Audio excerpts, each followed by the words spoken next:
Quand on pense à la royauté du Christ, notre premier réflexe, c'est de penser cette royauté à partir des catégories de la royauté terrestre.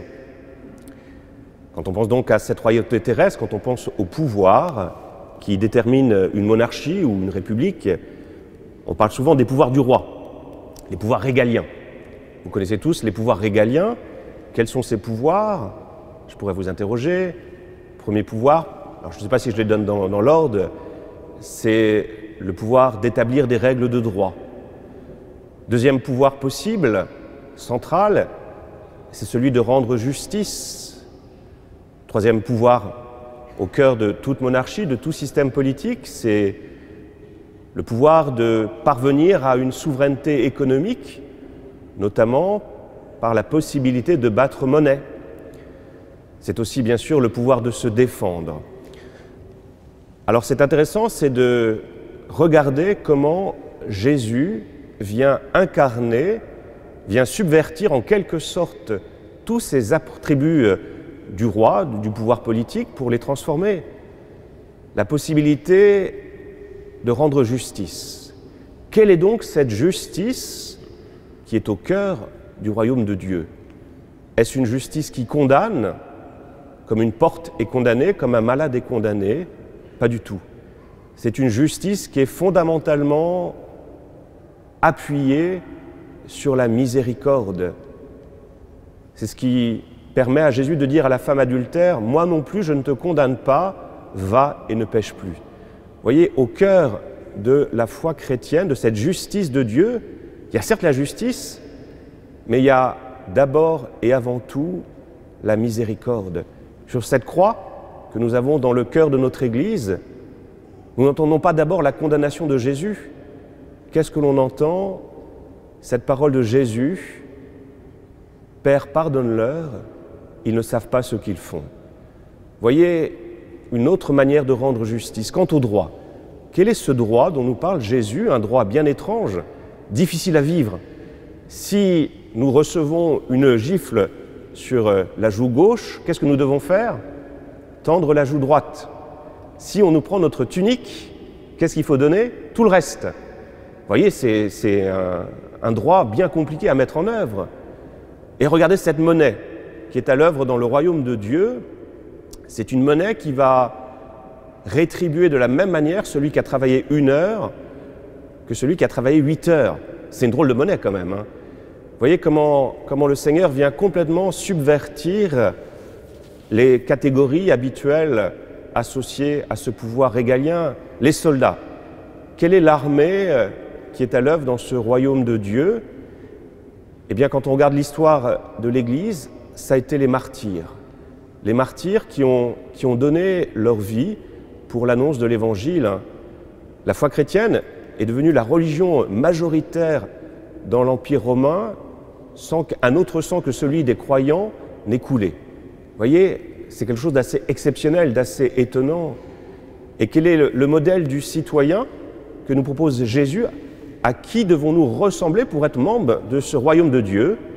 Eh bien, regardez les servantes qui sont devant moi. Eh bien, nous devons ressembler aux jeunes, aux enfants. Vous voyez, il y a vraiment une toute autre compréhension de ce qu'est le royaume de Dieu.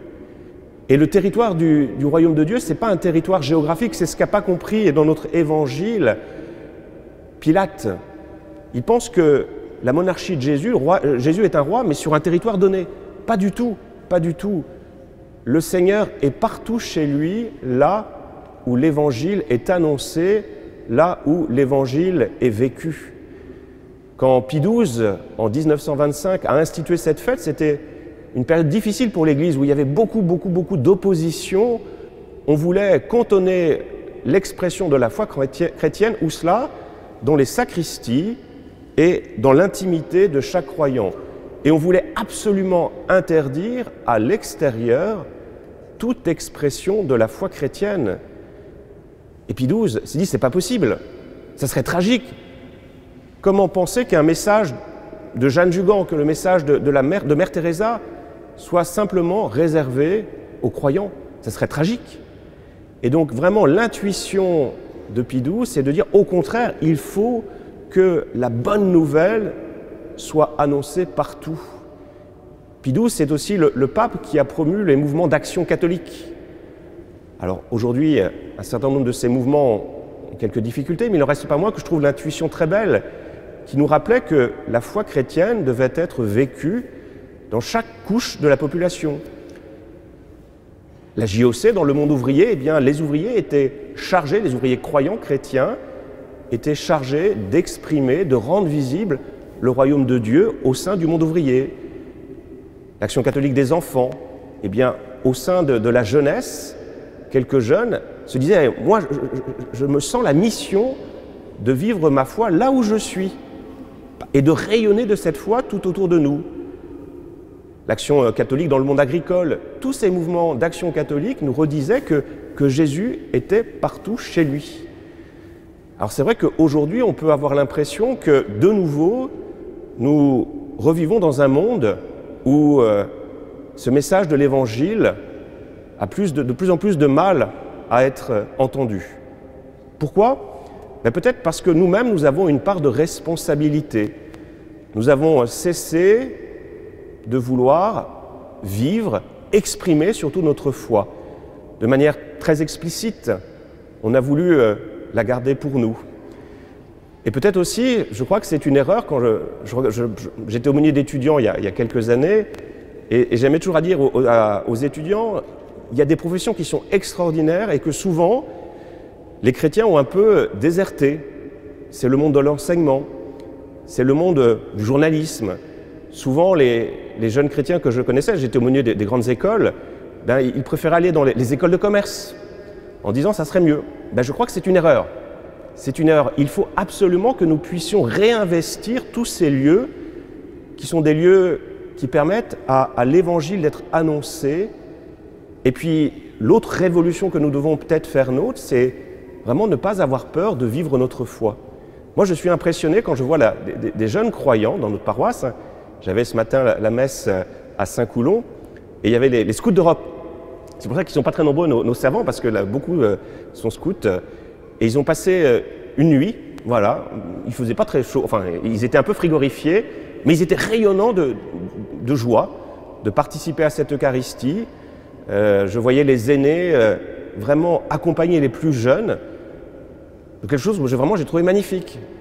J'ai eu la grâce de célébrer le baptême de la petite Azélie hier, qui avait 9 jours, donc elle a 10 jours aujourd'hui, de voir ce petit bébé dans une famille qui vit sa foi de manière très simple mais très belle.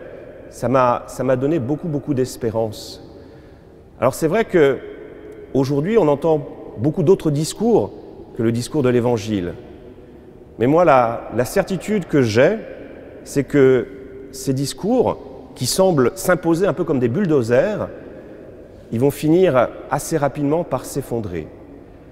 Dans les lectures de semaine, actuellement, nous lisons le livre des martyrs d'Israël. Je ne sais pas si ça vous dit quelque chose, mais c'est cette révolte des Juifs, à peu près un siècle et demi avant la naissance de Jésus, contre un grand empire qui était l'empire séleucide. Donc la grande figure de cet empire, c'est Alexandre le Grand. Vous voyez, c'est un empire qui a grandi très rapidement, mais qui s'est effondré tout aussi rapidement. Et je suis intimement persuadé que toutes ces idéologies contemporaines qui peut-être prétendent prendre la place de l'Évangile, elles ne sont pas promises à un grand avenir. Alors je vais être un peu caricatural, mais quelques exemples qui me traversent l'esprit. Souvent, ce que je constate dans ces idéologies contemporaines, c'est une forme d'anti-humanisme. Quand on regarde aux États-Unis, par exemple, il y a tout un mouvement où l'on voit des hommes, des femmes qui refusent d'avoir des enfants. C'est un mouvement, c'est Child Free by Choice, sans enfants, par choix, no kid. Voilà, on ne veut pas d'enfants. Alors une idéologie où il n'y a pas d'enfants, quel est son avenir à votre avis ? Il n'y en a pas beaucoup. Parce qu'il n'y a pas d'espérance. Nous, dans le royaume de Dieu, on a cette espérance chevillée au corps que le Seigneur est là, que la vie est belle, que la vie vaut le coup d'être donnée, d'être partagée, que ça vaut le coup de s'engager pour plus de charité. Autre exemple, là, en allant à Saint-Coulon, j'écoutais la radio, et il y avait un linguiste qui était invité et qui revenait sur, c'est vraiment assez anecdotique, mais sur ce pronom « yel ». Vous avez tous entendu parler, ce « yel » qui, désormais, fait partie du petit Robert. Alors, la question que je me pose et que posait le linguiste, c'est très bien, mais on va être confronté à une grande difficulté. Et c'est quelque chose que je n'avais pas forcément envisagé. Par exemple, si on dit « Yel est » avec un adjectif « beau et belle », comment vous allez accorder « beau » et « belle » si « Yel » c'est le neutre, c'est ni masculin ni féminin, comment vous allez accorder « beau » et « belle » Vous allez dire « Yel » et « boel ». Vous vous rendez compte que tous les adjectifs, vous allez devoir les transformer. On se rend bien compte qu'on ne va pas réécrire une langue, on ne va pas réécrire un dictionnaire. Vous vous rendez compte de la taille du petit Robert? Si désormais, il faut, dans la continuité de ce nouveau pronom, eh bien, adapter aussi les adjectifs, créer des nouveaux adjectifs. Donc on se rend bien compte que c'est totalement incohérent. Et les choses qui sont incohérentes, qu'est-ce qui se passe? Tout s'effondre. Le grand principe de la création chrétienne, c'est que Dieu crée en distinguant. Il sépare le jour, la nuit, la terre, la mer, l'homme, la femme, les animaux, l'homme, je ne dis pas ça dans l'ordre. Et qu'est-ce qui se passe avant cet acte créateur? Qu'est-ce qu'il y a avant l'acte créateur? Il y a le tohu-bohu. Moi j'aime beaucoup ce mot de tohu-bohu. On le retrouve dans le poème célèbre de Rimbaud, le bateau ivre. Donc ce tohu-bohu, c'est le chaos. Quand on enlève l'ordre établi par Dieu, vers quoi allons-nous? Si on croit, c'est pas moi, c'est pas moi qui le dis, hein, c'est le livre de la Genèse. Quand on enlève le rangement, l'ordonnement opéré par Dieu dans ce royaume de Dieu, quand on l'enlève, qu'est-ce qu'il y a? Il y a le chaos. Donc tout s'écroule. Et donc moi je pense que sincèrement, toute cette idéologie qui semble s'imposer à nous comme quelque chose qui va complètement rayer de la carte la foi chrétienne, eh bien dans ma foi, moi je suis sûr que ça ne va pas durer. Et plus que jamais, nous, baptisés, croyants, nous avons à être fiers de notre foi et la vivre.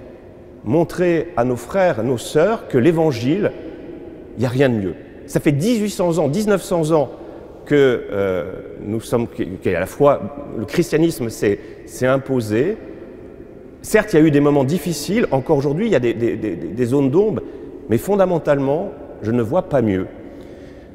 Alors, moi je crois que plus que jamais, nous avons à être fiers de notre foi, sans prosélytisme, mais la meilleure manière peut-être d'être fiers de notre foi, c'est quoi? C'est de la vivre, de montrer que le message de l'Évangile, le message de la charité, il n'y a pas plus beau.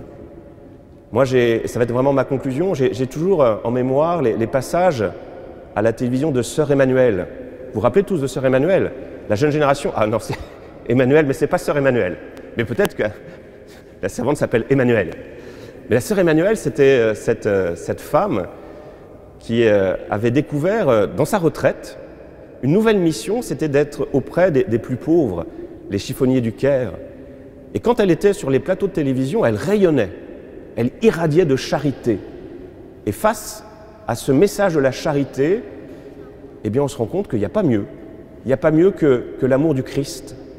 L'amour du Christ qui est plus fort que tout. Et c'est cette même charité que s'efforce de vivre, d'annoncer. C'est cette royauté de la charité que s'efforce de faire connaître, de rendre visible le Secours catholique. Et c'est à une représentante du Secours catholique que je vais donner maintenant la parole. Amen.